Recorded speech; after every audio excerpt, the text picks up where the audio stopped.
everybody, it's 13th Wolfman. Today is day 7 of the 31 days of horror. That's right. Day 7 in the 31 days of horror. I said it before, I say it again. I love this month.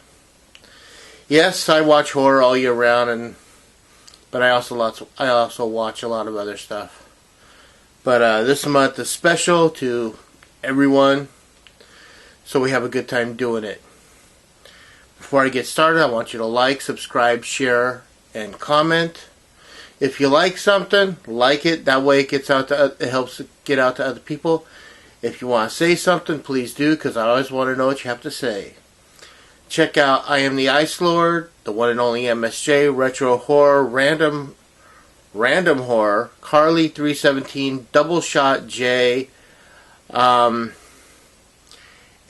many Retro Horror. I said Retro Horror, didn't I? Yeah. And many others. Oh, Tony Has 9 Fingers. I can't forget my own guy my co-host with. So, Tony Has 9 Fingers. Check them all out. And, so today, we're getting away from some of the foreign stuff. I've done a lot of foreign stuff in the first 6 days. We're actually stepping on American soil to talk about this movie. And it's a movie that pretty much everyone knows.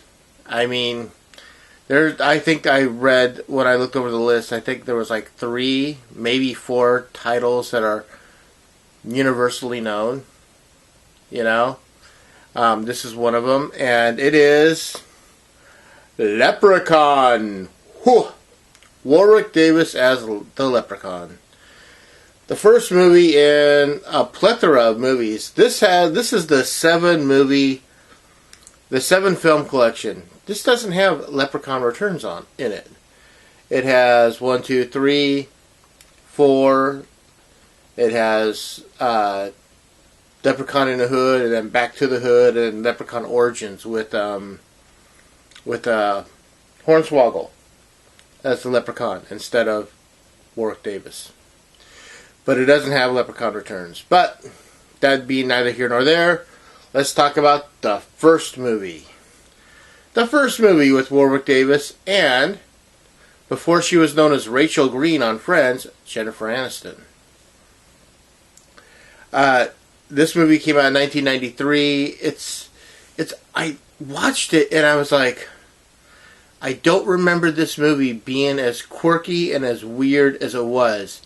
It seems a lot more on the comedy side, not so much on the horror side. I mean, I know people are like, oh, there are horror comedies. This seems a lot more comedy, a lot less horror. Yeah, he hurt some people in this movie and, and stuff happens, but it just seems like it's a lot of, like, sped up film.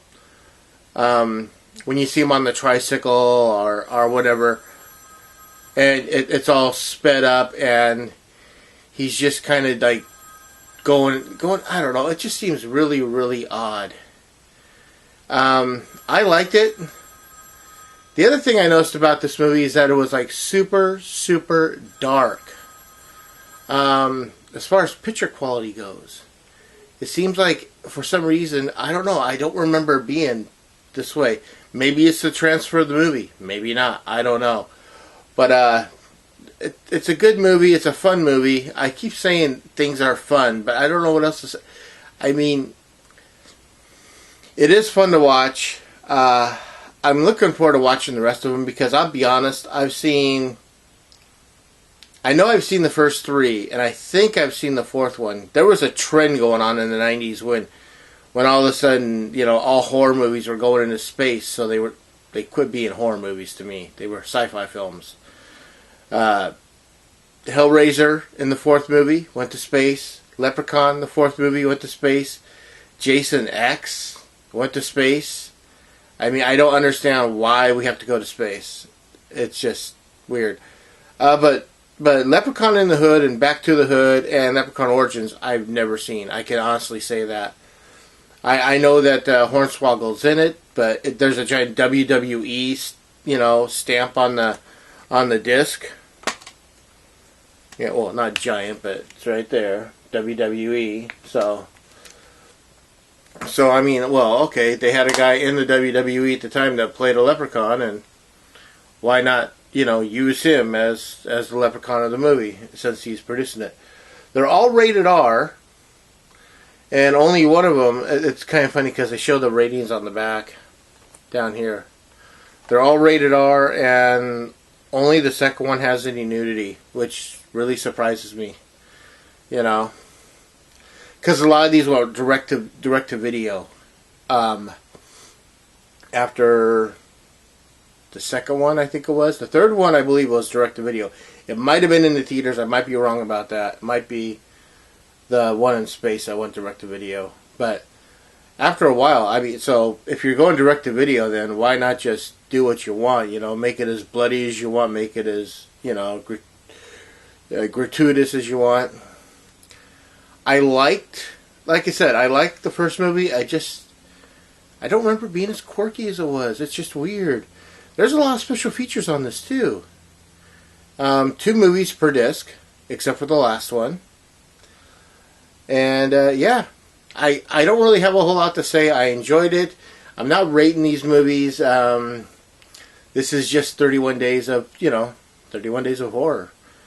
And so there you go, Leprechaun, the first one. I got this at Walmart for like about $7 or $8, if I remember right. So it was worth it. I'm looking forward to the other movies. None of the other movies are going to show up in the 31 days. I will watch them down the road, and when I do, I will talk to you about them. Until then, I am the 13th Wolfman, and I'm on the prowl.